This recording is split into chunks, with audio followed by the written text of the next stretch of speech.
नमस्कार, आप देख रहे हैं हमारा खास शो शुद्ध सियासत। मैं हूं आपके साथ आलोक द्विवेदी। शीर्ष कारोबारी दिग्गज गौतम अडानी को लेकर सियासी तकरार तेज हो गई है और अब बात देशभक्ति और देशद्रोह तक पहुंच चुकी है। आज राहुल गांधी की अगुवाई में कांग्रेस और इंडिया गठबंधन के सांसदों ने संसद परिसर में काले कपड़े पहनकर मानव श्रृंखला बनाई और पीएम मोदी एवं अडानी के खिलाफ प्रोटेस्ट किया। राहुल गांधी ने कहा कि अमेरिका में गौतम अडानी पर दर्ज हुए आरोपों की जांच पीएम मोदी नहीं करवा सकते क्योंकि दोनों एक है, और अगर पीएम मोदी अडानी की जांच करवाते हैं तो ये उनके लिए खुद की जांच करवाने जैसा होगा। इसके बाद बीजेपी भी भड़क गई और बीजेपी सांसद संबित पात्रा ने राहुल गांधी पर देश के साथ गद्दारी करने का आरोप लगा दिया। संबित पात्रा ने प्रेस कॉन्फ्रेंस में कहा कि अमेरिका के कारोबारी जॉर्ज सोरोस के इशारे पर राहुल गांधी भारतीय कारोबारियों के खिलाफ काम कर रहे हैं और कारोबार और शेयर बाजार को तोड़ने की कोशिश कर रहे हैं। उन्होंने फ्रेंच मीडिया में छपी एक खबर का हवाला दिया कि कुछ ताकतें भारत को तोड़ना चाहती हैं। ये खतरनाक त्रिकोण है जिसमें एक तरफ जॉर्ज सोरोस की फंडिंग पर चलने वाली अमेरिकी एजेंसियां और मीडिया है, तो दूसरी तरफ एक न्यूज पोर्टल ओसीसी आरपी है, और इस त्रिकोण में राहुल गांधी सबसे ऊपर है। मतलब दोनों तरफ से अतिवादी आरोप लगाए जा रहे हैं। विपक्ष प्रधानमंत्री और एक कारोबारी पर बड़े बड़े आरोप लगा रहा है तो सत्ता पक्ष लोकसभा में नेता प्रतिपक्ष को देशद्रोही बता रहा है। इस बीच संसद चल रही है लेकिन वहां काम कम हंगामा ज्यादा है। इस सियासत में ना पीएम मोदी की गरिमा का ख्याल रखा जा रहा है और ना ही नेता प्रतिपक्ष के लिए कोई कर्टसी बची है। विश्व के सबसे बड़े लोकतंत्र में खुला खेल फर्रुखाबादी होना कहीं से भी उचित नहीं है। इसलिए हम इस चर्चा में अपने मेहमानों से ये जानने की कोशिश करेंगे कि क्या भारत में पीएम और एलओपी जैसे संवैधानिक पदों की कोई मर्यादा नहीं बची है। राजनीतिक प्रतिद्वंदिता में इस तरह की भाषा क्या उचित है। आखिर हम दुनिया के सामने भारत की कैसी छवि पेश कर रहे हैं। तो ये तमाम सारे जो सवाल खड़े होते हैं उनका जवाब अपने इन खास मेहमानों से तलाशने की कोशिश करेंगे। आज संसद में सबसे पहले एलओपी की तरफ से पीएम मोदी को और अडानी को ये कहा गया कि ये दोनों एक हैं। उसके बाद फिर संबित पात्रा सांसद हैं, उड़ीसा से सांसद हैं, बीजेपी के सांसद हैं, उन्होंने प्रेस कॉन्फ्रेंस की और उसके बाद एलओपी को यानी कि लोकसभा में नेता प्रतिपक्ष राहुल गांधी को उन्होंने देशद्रोही कह डाला। तो ये बड़ी बात है कि इस तरीके के शब्दों से हमारा लोकतंत्र कलंकित नहीं हो रहा है क्या। ये तमाम सारे सवाल जो उठते हैं, हमारी भारतीय संस्कृति, हमारा जो भारत का लोकतंत्र है दुनिया का सबसे बड़ा लोकतंत्र है और वहाँ पर प्रधानमंत्री के लिए अच्छे शब्दों का इस्तेमाल नहीं किया जाता है और एलओपी के लिए अच्छे शब्दों का इस्तेमाल नहीं किया जाता है, ये चिंता का विषय है। इस संबंध में हमारे साथ जो चर्चा में शामिल होने वाले मेहमान हैं उनमें से बीजेपी नेता हैं संजीव वर्मा जी, वो हमारे साथ जुड़ेंगे। कांग्रेस प्रवक्ता संजीत कुमार जी हमारे साथ जुड़ेंगे और पॉलिटिकल एनालिस्ट पंकज पांडे जी हमारे साथ जुड़ेंगे। आप तीनों मेहमानों का बहुत बहुत स्वागत करता हूं इस चर्चा में शामिल होने के लिए। और मुझे लगता है कि संजीत जी से ही पहला सवाल ले लेता हूं। संजीत जी। जी नमस्कार। संजीत जी, अडानी जी का मुद्दा उठाइए। इससे देश को कोई गुरेज नहीं, किसी को कोई गुरेज नहीं, लेकिन पीएम मोदी प्रधानमंत्री पद की एक गरिमा होती है। उसमें चेहरा कौन है ये इंपॉर्टेंट नहीं है, मोदी जी हैं या कोई और है ये इंपॉर्टेंट नहीं है, लेकिन प्रधानमंत्री पद की एक गरिमा होती है, उसे धूल धूसरित नहीं किया जाना चाहिए। और मुझे लगता है कि ये पूरा देश भी चाहता है। ये किसी भी सियासी पार्टी के लिए ठीक नहीं है। संजीत जी। निश्चित रूप से आलोक जी हम सहमत हैं इस बात से, लेकिन क्या ताली एक हाथ से बजती है क्या आलोक जी। देश की जनता इस बात महसूस करती है कि जब कांग्रेस पार्टी को गाली देना हो तो देश के प्रधानमंत्री रहते हुए वो कांग्रेस पार्टी को गाली देते हैं और भर भर के गाली देते हैं। न सिर्फ कांग्रेस पार्टी को भारत के प्रधानमंत्री होने के नाते गाली देते हैं, बल्कि अपने कार्यकर्ताओं को वो उकसाते हैं कि कांग्रेस पार्टी को लगातार वो गाली देते रहे। भारत के कोई ऐसा मंच आदरणीय प्रधानमंत्री जी नहीं छोड़ते जहां राहुल गांधी जी के ऊपर, कांग्रेस पार्टी के ऊपर, राहुल गांधी जी की माता जी आदरणीय सोनिया जी के ऊपर, प्रियंका जी के ऊपर, खड़गे जी के ऊपर और कांग्रेस के कार्यकर्ताओं के ऊपर गलत तरीके से कटाक्ष ना करते हो। तो मैं आदरणीय आलोक जी आपके माध्यम से ये प्रश्न उठाना चाहता हूं कि केवल नैतिकता का मानदंड केवल और केवल कांग्रेस पार्टी और अन्य विपक्षी दल के नेताओं के लिए है, और नैतिकता का मानदंड भारतीय जनता पार्टी और भारतीय जनता पार्टी की संसदीय दल का नेता न चुने जाने के बावजूद भी एनडीए के नेता और देश के प्रधानमंत्री मोदी जी के लिए नहीं है क्या? क्या ये दोहरा मापदंड इस नैतिकता का अपनाया जाएगा? क्या केवल कांग्रेस पार्टी से प्रश्न किया जाएगा? क्या आदरणीय मोदी जी से प्रश्न नहीं है? क्या मोदी जी प्रश्न से ऊपर है क्या? क्या भारतीय जनता पार्टी प्रश्न से ऊपर है क्या? क्या इस देश के अंदर अगर लोकतंत्र के ऊपर कुठाराघात हो रहा है और उस कुठाराघात होने के कारण अगर हम प्रश्न उठाएं तो इसका मतलब हमें प्रश्न, क्या ये देश को लोकतांत्रिक व्यवस्था के अंदर एक दलीय व्यवस्था में आप परिवर्तित करना चाहते हैं क्या? क्या इस देश के अंदर विपक्षी दल के नेताओं को आप आवाज ही उठाना नहीं देना नहीं चाहते क्या?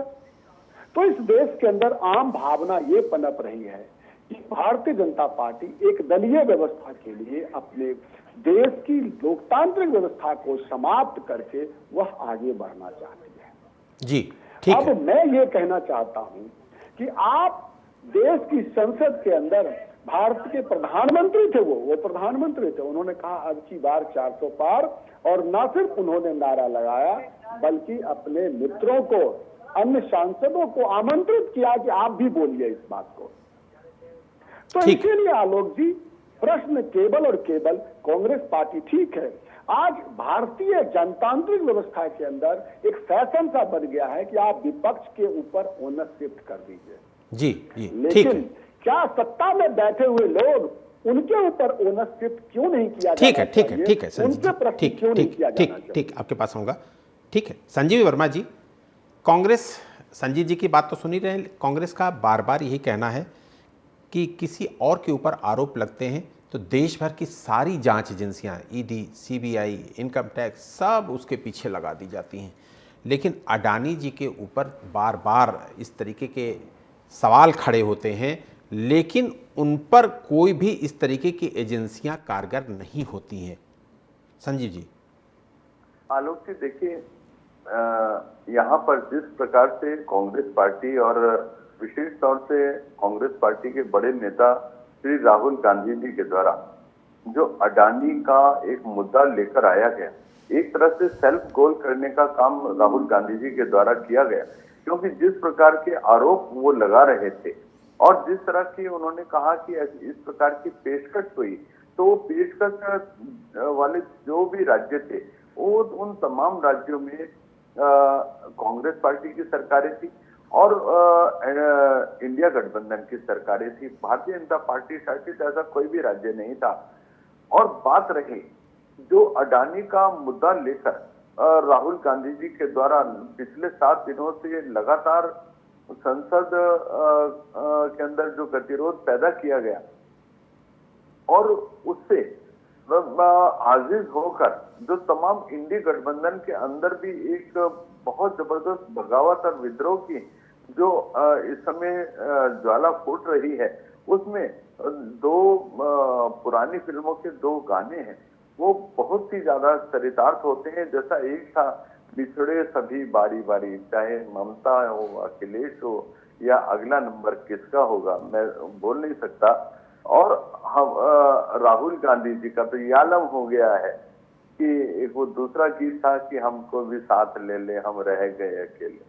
आज उनका साथ देने वाला कोई नहीं। वो हर दल, चाहे अखिलेश यादव समाजवादी पार्टी के बड़े नेता, वो भी बोल रहे हैं कि ये इस मुद्दे के अंदर कोई दम नहीं और ये कपोल कल्पित मुद्दा है। और जिस तरह से आप भारत की अर्थव्यवस्था को लगातार डिरेल करने का एक को प्रयास कर रहे हैं। और मैं सोचता हूँ, देखिए अभी ममता बनर्जी जी ने भी, उनकी पार्टी के तमाम सांसदों ने भी मुखर होकर बोला है कि अडानी मुद्दे के ऊपर जिस प्रकार से आप अपनी राजनीति कर रहे हैं और पूरी संसद में व्यवधान पैदा करने का काम कर रहे हैं, ये घोर निंदनीय है। मैं सोचता हूँ। और कांग्रेस पार्टी के अध्यक्ष खड़गे जी के द्वारा भी कांग्रेस पार्टी की और राहुल गांधी जी की लगातार जो आलोचनाएं की जा रही हैं, उससे भी राहुल गांधी जी बाज नहीं आ रहे हैं। और गांधी परिवार अपने फायदे और सत्ता प्राप्ति के लिए देश को बेचना भी पड़े तो उससे भी शायद पीछे नहीं हटेगा। देश का बलिदान भी करना ठीक। पड़े तो उससे भी ये लोग गुरेज नहीं करेंगे। इंडिया को डिस्टेबलाइज करने का जो एक त्रिकोण जॉर्ज सोरेस और अमेरिका की कुछ एजेंसीज और कुछ मीडिया हाउसेस जो विदेशी हैं, वो एक तरह से एक त्रिकोण के रूप में भारत की अर्थव्यवस्था जो एक विकसित भारत की और बहुत तेजी के साथ आगे बढ़ रही है, ये यहाँ पर विकास देख नहीं सक रहे हैं। भारत को बढ़ता हुआ देख नहीं पा रहे हैं, उसे पचा नहीं पा रहे हैं। और उसी के लिए इस तरह से जिस तरह से त्रिकोण वाली एक भूमिका में, और उसका जो सबसे महत्वपूर्ण बिंदु है वो है श्री राहुल गांधी जी, जो भारत में रहकर भारत को लीडर ऑफ अपोजिशन की अपनी पद की गरिमा को भी लगातार तार कर रहे हैं। और ठीक संजीव जी, ठीक उनको देशद्रोही ठीक आपके पास आऊंगा। पंकज पांडे जी, अभी संजीव जी ने जो चर्चा की, बातचीत की, इन्होंने बताया कि टीएमसी का जो रुख है अडानी के मुद्दे पर वो कांग्रेस से अलग है। वो कहते हैं कि और भी मुद्दे हैं देश में, उन मुद्दों को उठाओ। तो अडानी मुद्दे पर इंडिया ब्लॉक के कई दल कांग्रेस से सहमत नहीं हैं। तो क्या अडानी मुद्दे पर इंडिया ब्लॉक बिखर सकता है? चूंकि टीएमसी ने तो अपने एजेंट पत्ते खोल दिए। उसने कहा कि देश में और भी मुद्दे हैं, महंगाई, बेरोजगारी, मणिपुर, संभल, सब पर बातचीत करिए, लेकिन अडानी प्रायोरिटी नहीं हमारी। थोड़ा सा पीछे ले जाना चाहूंगा। कांग्रेस पार्टी और सत्ता, इन दो चीजों को जब भी अलग किया जाता है तो समस्या पैदा हो जाती है। ये आप इतिहास आप इसको देख सकते हैं कि संजीव कुमार जी बोल रहे थे एक दलीय व्यवस्था और बहुत सी बातें उन्होंने कही, इस पर भी मैं कुछ कहूंगा। आप इंदिरा जी के समय में देख लें, 1989 में देख लें जब कांग्रेस सत्ता से अलग हुई, राजीव गांधी जी सत्ता से बाहर हुए, 1998 में देख लें जब एक वोट से अटल जी की सरकार गिराई गई। जब कांग्रेस पार्टी सत्ता से अलग होती है तो जो विपक्ष की भूमिका में जब भी आती है तो उसका जो विरोध होता है वो इस तरह का प्रखर होता है कि वो विरोध मुद्दों पर रहते हुए मुद्दों से अलग हो जाता है और उसकी दिशा ऐसी हो जाती है कि उस समय जो सत्ता पक्ष होता है या कांग्रेस पार्टी का विरोधी पक्ष होता है उसको एक अवसर मिल जाता है ये कहने का ये विरोध हमारा नहीं कर रहे हैं, ये विरोध देश का कर रहे हैं। और लगभग आज भी यही स्थिति है। अब बात अन्य पार्टियों का अडानी के मुद्दे पर साथ न देने की जहां तक है, तो अडानी का जो एक आर्थिक साम्राज्य कहिए या आर्थिक सरोकार उनके जो हैं वो पूरे देश में, और पूरे देश में सारे देश में समय एनडीए की सरकार नहीं है। बहुत से ऐसे राज्य हैं जहां पर एनडीए गठबंधन से जुड़े लोगों की भी सरकार है और वहां भी अडानी काम कर रहे हैं और उनके साथ उनको कोई ऐसी समस्या नहीं है। और ये मुद्दा आज का नहीं है, ये कांग्रेस पार्टी लंबे समय से उठा रही है और लंबे समय से उठाते उठाते इस मुद्दे में जो थोड़ी बहुत तीव्रता रही भी है वो भी समाप्त हो गया। वर्तमान समय में जो मुद्दा उठाया गया है वो अमेरिका से प्रारंभ हुआ, भारत में इन्होंने लिया और उसको लेकर आगे बढ़ा रहे हैं। और अब कम से कम इनके साथियों को तो ये बात समझ में आ ही चुकी है कि इस मुद्दे में उतना कुछ नहीं। और एक दूसरी बात भी मैं कहूँगा जो बहुत महत्वपूर्ण बात है, वो बात ये है कि पिछले लगभग 11 वर्षों से कांग्रेस पार्टी सत्ता से दूर है और इस दौरान जितने भी मुद्दे कांग्रेस पार्टी ने उठाए उन सब मुद्दों में कांग्रेस पार्टी की स्थिति जो है अच्छी नहीं रही। चाहे राफेल का मुद्दा रहा हो, सुप्रीम कोर्ट से झाड़ खानी पड़ी, चाहे अन्य मुद्दे रहे हो, हर मुद्दे, चाहे नीरव मोदी का मुद्दा रहा हो, भ्रष्टाचार को लेकर उसको भी काफी तीव्रता के साथ आगे चले, और चाहे अडानी का मुद्दा रहा है। जब आज इस मुद्दे में कुछ भी फोर्स नहीं बचा। ठीक है संजीत जी आपके तमाम सारे जो सवाल खड़े कर रहे हैं उनका जवाब देने के लिए बहुत आतुर हैं। संजीत जी एक दो सवाल मेरे भी उसमें जोड़ लीजिए। बीजेपी की तरफ से आज नेता प्रतिपक्ष को क्या कहा गया आपको भी पता है। अभी हमने शुरुआत में बता भी दिया आपको कि नेता प्रतिपक्ष राहुल गांधी को बीजेपी की तरफ से देशद्रोही कहा गया। ये कहा गया कि राहुल गांधी के जाड़ सोरोज से रिश्ते हैं और वो देश के खिलाफ प्रोपेगंडा फैलाते हैं। देखिए आलोक जी, मुझे तो लगता है कि शायद इस देश के अंदर जो राजनीतिक विश्लेषक हैं, या तो मुद्दों को समझना नहीं चाहते हैं, विषय को समझना नहीं चाहते हैं, या समझ करके अनजान बनना चाहते हैं। खैर, ये उनकी ईमानदारी के ऊपर छोड़ता हूं मैं बात आता हूं अभी अडानी जी के मुद्दे पे। आलोक जी 2 मिनट का वक्त दीजिएगा, मैं बताना चाहता हूं क्या है मुद्दा अडानी जी का। इस देश की जनता को हक है इस मुद्दे के बारे में जानकारी लेने का। अडानी जी की company Adani power limited New York stock exchange में रजिस्टर्ड करती है, वहां की एक लोकल कंपनी के साथ मिल करके। अमेरिका में वह रजिस्टर्ड होने के बाद वहां से वो पैसे उठाती है, वहां के इन्वेस्टर से पैसे उठाती है। अमेरिका में ये कानून है कि यदि आप अमेरिका के स्टॉक एक्सचेंज में यदि आप अपने आप को रजिस्टर्ड करते हैं तो आप गलत तरीके से बिजनेस नहीं करेंगे, ये एक एफिडेविट आपको देनी पड़ेगी। अब आते हैं क्यों भारत और देश हमारे लिए इन्वॉल्व है और अडानी के ऊपर क्यों चर्चा होनी चाहिए। इस देश के अंदर अडानी जी पावर बेचते हैं। Andhra government, Telangana government, Chhattisgarh government और उड़ीसा गवर्नमेंट, 4 गवर्नमेंट को अडानी ने अपने पावर बेचने के लिए उन्होंने प्रपोजल दिया। प्रपोजल हाई रेट पर दिया और हाई रेट पर प्रपोजल देने के कारण आंध्रा गवर्नमेंट और तमाम गवर्नमेंट ने इस हाई प्रपोजल को रिजेक्ट कर दिया। बाद में 1700 करोड़, सुन लीजिएगा एक बार और फिगर, हाँ, संक्षिप्त में 1700 करोड़ रुपए आंध्र प्रदेश की गवर्नमेंट में दिया गया और एफबीआई के पास ये बात का रिकॉर्ड है। अडानी जी के भतीजे सागर अडानी ने इस बात के लिए उन्होंने वहां के ऑफिसर्स को फोन किया कि आप यहां से ये पैसे उठा लीजिए।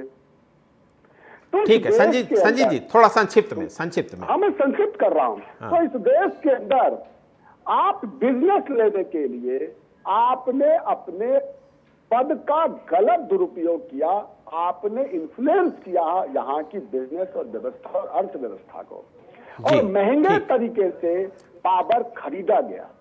तो इसीलिए आदरणीय राहुल गांधी जी कहते हैं कि इस देश के अंदर आप गलत प्रैक्टिस कर रहे हैं, गलत बिजनेस प्रैक्टिस आप कर रहे हैं, इसीलिए आदरणीय अडानी जी के ऊपर चर्चा होना जरूरी है। जी, ठीक है, जरूरी मुद्दे। ठीक है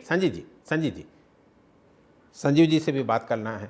संजीव जी, राहुल गांधी जी बार बार कहते हैं कि अडानी ने भारत को हाईजैक कर लिया है और उसमें कहीं ना कहीं आपका संरक्षण है, बीजेपी का संरक्षण है, सरकार का संरक्षण है। देखिए, 3 वर्षों से क्या यह एक संयोग है या साजिश या एक देश के साथ एक बड़ा षड्यंत्र कि जब जब भी राज्यसभा का और लोकसभा का कोई भी सत्र आहूत होने वाला होता है, उससे ठीक 1 सप्ताह पहले, 2 दिन पहले, 1 दिन पहले कोई ना कोई इस प्रकार के मुद्दे आते हैं और वही मुद्दे भी विशेष तौर से देश के बाहर से और विदेश की धरती से उपजते हैं। आप ये देखिएगा, मैं 2-3 चीजों का उल्लेख कर रहा हूँ। किसान का मुद्दा आता है, संसद का सत्र आरंभ होने वाला होता है, उससे ठीक पहले पेगासस का मुद्दा आता है, मानसून सत्र से ठीक पहले बजट सत्र आरंभ होने वाला होता है, हिंडनबर्ग का मुद्दा आ जाता है, उससे 2-3 दिन पहले बीबीसी डॉक्यूमेंट्री आ जाती है सत्र के बिल्कुल आरंभ होने के तुरंत पहले, और मणिपुर का मुद्दा आ जाता है सत्र आरंभ होने से 3-4 दिन पहले। लोकसभा चुनाव के बीच में आप कोविड के ऊपर एक मनगढ़ंत एक रिपोर्ट ले आते हैं, वो भी विदेश की धरती से। अडानी का मुद्दा आता है वर्तमान सत्र में, सत्र आरंभ होने से बिल्कुल ठीक पहले। तो ये संयोग है या साजिश है या षड्यंत्र है या देश की जो अर्थव्यवस्था अब मैं सोचता हूँ एक तेज गति से दौड़ रही है, आप देश की अर्थव्यवस्था को डिरेल करने का लगातार षड्यंत्र कर रहे हैं, देश के साथ द्रोह कर रहे हैं, देश के साथ देशद्रोही की संज्ञा यदि हम राहुल गांधी जी को देते हैं, उनको देशद्रोही बोलते हैं, तो मैं सोचता हूँ ये बिल्कुल भी गलत नहीं होगा। क्योंकि जिस तरह से यदि आप यही काम किसी दूसरे देश में आपने किया होता, तो मैं सोचता हूँ अभी तक अंजाम की तरफ शायद पहुंचा दिए गए होते। किंतु भारत में अभिव्यक्ति की आजादी है, तो इसका मतलब यह नहीं कि आप अपने देश के साथ लगातार षड्यंत्र के ऊपर षड्यंत्र करते रहो। कितने गिर जाओगे सत्ता प्राप्ति के लिए मेरे भाई। ठीक है संजय जी, पंकज जी के पास चलेंगे। संजय, 1 मिनट में अपनी बात पूरी कर रहा हूँ, 1 मिनट में अपनी बात पूरी कर रहा हूँ। जहां आप जीतते हैं वहां ईवीएम थी, जहां आप हारते हैं वहां ईवीएम खराब। तो कभी संविधान की बात करते हैं, संविधान के जो रचयिता डॉक्टर भीमराव अंबेडकर, आपने कितना उनका अपमान किया, पूरे देश से छिपा नहीं। आरक्षण के लिए यहाँ पर आप शोर मचाते हैं लोकसभा चुनाव में, विदेश की धरती पर जाकर आप कहते हैं आरक्षण हम समाप्त कर देंगे। किसान के ऊपर आप लगातार देश को गुमराह करने का काम करते हैं, और कर्नाटका में 1800 से ज्यादा किसान आत्महत्या करते हैं, उसके ऊपर आप बोलते नहीं है। ठीक है, आपकी बात कंप्लीट, आपकी बात कंप्लीट हो गई। ठीक है संजीव जी, अभी आपके पास और भी मौके आएंगे, ठीक है। संजीत कुमार जी के पास चलेंगे। संजीत जी, आप संक्षिप्त में 10 सेकंड में अपनी बात खत्म करिएगा, उसके बाद मैं पंकज पांडे जी के पास जाऊंगा, फिर आपके पास आऊंगा। देखिए, मैं फिर कहना चाहूंगा कि जब FBI, जब अमेरिका की अदालत ने वारंट जारी किया, इसे संजोग किस प्रकार से कहेंगे? ठीक है संजय जी, इस पे आप डिटेल से बोल चुके हैं। ठीक है पंकज पांडे जी, सियासत में शब्दों की मर्यादा लगता है बिल्कुल खत्म सी हो गई है। पीएम के लिए अनपार्लियामेंट्री लैंग्वेज, नेता प्रतिपक्ष के लिए अनपार्लियामेंट्री लैंग्वेज। क्या इस तरह की भाषा से दुनिया के हम सबसे बड़े लोकतंत्र हैं, इसलिए ये हमारे लोकतंत्र पे प्रहार आपको नहीं लगता? क्या शब्दों की मर्यादा भूलकर हम अपनी संस्कृति को चोट नहीं पहुंचा रहे हैं? कोई भी लोकतांत्रिक व्यवस्था में कोई पक्ष हो, भाषा की शुचिता और मर्यादा और शब्दों का सम्मान निश्चित रूप से रखना चाहिए। लेकिन समस्या वहां पर आती है जब आपके लोकतंत्र में एक ऐसे वर्ग, एक ऐसी पार्टी जो लंबे समय तक सत्ता में रही हो और वो सत्ता विहीन हो, और सत्ता विहीन होने के साथ साथ मुद्दा विहीन भी हो रही हो। देखिए, किसानों का एक बड़ा मुद्दा इस देश में बनाया गया, जिससे कोई लाभ कांग्रेस पार्टी को, विपक्ष को नहीं मिला। बेरोजगारी को आप इस तरह से मुद्दा बना नहीं पाए। मैं संजीत कुमार जी की थोड़ी मदद कर देता हूँ। बेरोजगारी एक मुद्दा बड़ा बन सकती थी, आप उस पर ठीक तरह से काम नहीं कर पाए। लोकसभा चुनाव भी आप हारे और राज्यों में भी आप चुनाव हार रहे हैं। तो लगातार जो मुद्दे होने चाहिए थे लोकतांत्रिक व्यवस्था में, वो जब मुद्दे बनाने में आप असफल रहते हैं और ऐसे मुद्दों को आप मुद्दा बनाते हैं जिनमें कोई दम नहीं होता, जिनमें कोई फोर्स नहीं होता। आपने राफेल को मुद्दा बनाया, आपको सुप्रीम कोर्ट से डांट खानी पड़ी। आपने नीरव मोदी वाले मामले को मुद्दा ऐसा बनाया कि आपने एक जाति को अपशब्द कहे, जिसके लिए आपको सजा तक भोगनी पड़ी, सजा तक आपको दी गई न्यायालय से भी, मामला सब जुडिशरी है। तो इस तरह से जब मुद्दा विहीन हो जाती है पार्टियां, विपक्ष जब मुद्दा विहीन हो जाता है, तब इस तरह की समस्या आती है और आप उस समय आप भाषा की मर्यादा नहीं रख पाते हैं। भाषा की मर्यादा को आप अपनी बात को बल देने के लिए आप भाषा की मर्यादा भूल जाते हैं, और जब आप भाषा की मर्यादा भूल जाते हैं तो दूसरी तरफ से निश्चित रूप से प्रतिक्रिया होती है। ये प्रतिक्रिया भी उचित नहीं है जी। ठीक है संजीत जी, एक सवाल तो बनता है कि आपको देश में कोई दूसरा बड़ा मुद्दा दिखता ही नहीं है। देश में महंगाई से लोग परेशान हैं, लोग बेरोजगारी से परेशान हैं, आप सिर्फ अडानी मुद्दे पर ही राजनीति क्यों करना चाहते हैं? अडानी जी इस महंगाई बेरोजगारी के मूल कर्ता धर्ता है। आप पूछ लीजिए कि कैसे कर्ता धर्ता है। इस देश के अंदर जब सारे रोजगार, मैं कह रहा हूं सारे रोजगार, जिस पर कब्जा आदरणीय अडानी जी का हो चुका है, इस देश की संपत्ति का 1/3 भारत के MSME और अन्य जगहों का, जो खासकर से हमारी पोर्ट हो, एयरपोर्ट हो, चाहे वो रोड ट्रांसपोर्ट हो, तमाम, चाहे पावर हो, चाहे पेट्रोल्स हो, मैं समझता हूं गैस हो, तमाम जगहों पे अदानी जी को आदरणीय मोदी जी ने अपने दल के, अपने देश हित को देखते हुए, देश हित को समाप्त करके इन्होंने अदानी जी को दे दिया। इसीलिए मैंने कहा कि अदानी जी मूल कारण है इस देश की समस्या का।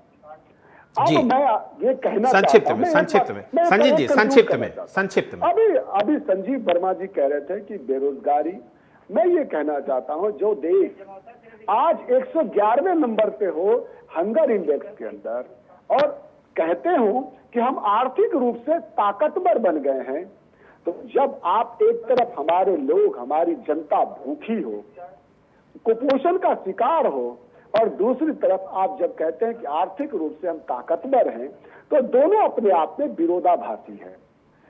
ठीक है, बहुत इंपॉर्टेंट बात कह दी आपने। ठीक है, संजीव वर्मा जी के पास चलेंगे। संजीव वर्मा जी, संसद को लोकतंत्र का आदर्श मंच कहा जाता है।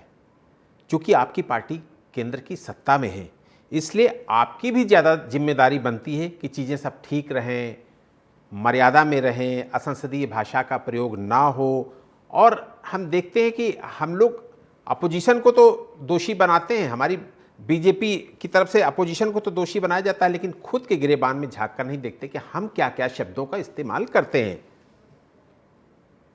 आलोक जी, तेरी कब्र खुदेगी हत्यारा, और मैं उन शब्दों का सम्माननीय और माननीय प्रधानमंत्री जी के लिए इस्तेमाल अपने मुंह से करने से बहुत मैं चाहता भी नहीं हूं कि मैं अपने मुंह से उन शब्दों का प्रयोग करूं या उन शब्दों को अपने जुबान पर भी लेके आऊं। और ये जो अब नैतिकता की बात करें, नैतिकता की तो ये लोग परिभाषा ही भूल चुके हैं कि नैतिकता होती क्या है। विपक्ष का जो रोल होता है, आज से पहले भी विपक्ष हुआ करता था। भारतीय जनता पार्टी 55 सालों तक विपक्ष में ही रही है। और नैतिकता यदि आपने देखनी हो तो उस समय की जो हमारा विपक्ष हुआ करता था, उससे आप कुछ सीखें कि कैसे पक्ष की और विपक्ष की मान मर्यादा का एक दूसरे ख्याल करते थे और कैसे एक अच्छा व्यवहार में सौहार्दपूर्ण व्यवहार हुआ करता था। लेकिन आज आप सत्ता के लिए इतने ज्यादा ललायत हैं, जैसे जल में मछली की तरह आप तड़प रहे हैं कब सत्ता हासिल हो। उसके लिए आपको कितना ही गिरना पड़े तो आप चुकेंगे नहीं। चाहे आपको जोर शोर से हाथ मिलाना पड़े, चाहे आपको चाइना के पक्ष में जाके खड़ा हो जाना पड़े, चाहे आपको बांग्लादेश में जो हिंदुओं के ऊपर अत्याचार हो रहा है उसके ऊपर मौन रहना पड़े और संभल के पत्थरबाजों के साथ खड़ा होना पड़े। ठीक है संजीव जी, वक्त हमें इतने की इजाजत देता है। संजीव जी, संजीत जी और पंकज जी, आप तीनों का बहुत बहुत शुक्रिया करूंगा। लोकतंत्र में मतदाता अपने प्रतिनिधियों और पार्टियों का आकलन उनके कामकाज और बातों से ही करते हैं। हमारे देश के वोटरों ने हमेशा अपनी पैनी सूझबूझ का परिचय दिया और कई बार ये भी दिखाया कि वो ना फेक नैरेटिव के झांसे में आती है, ना ही किसी उकसावे वाली घटना में बहती है। इसलिए सभी नेताओं, सभी पार्टियों को ये समझ लेना चाहिए कि अतिवादी बातें बोलकर वो कुछ वक्त के लिए सुर्खियां तो बटोर सकते हैं, लेकिन वोटर को बहका नहीं सकते। बहरहाल, इस चर्चा में यही विराम देते हैं। आप मुझे दीजिए इजाजत और देखते रहिए देश और दुनिया की बड़ी खबरों के लिए TV 27 न्यूज़। नमस्कार।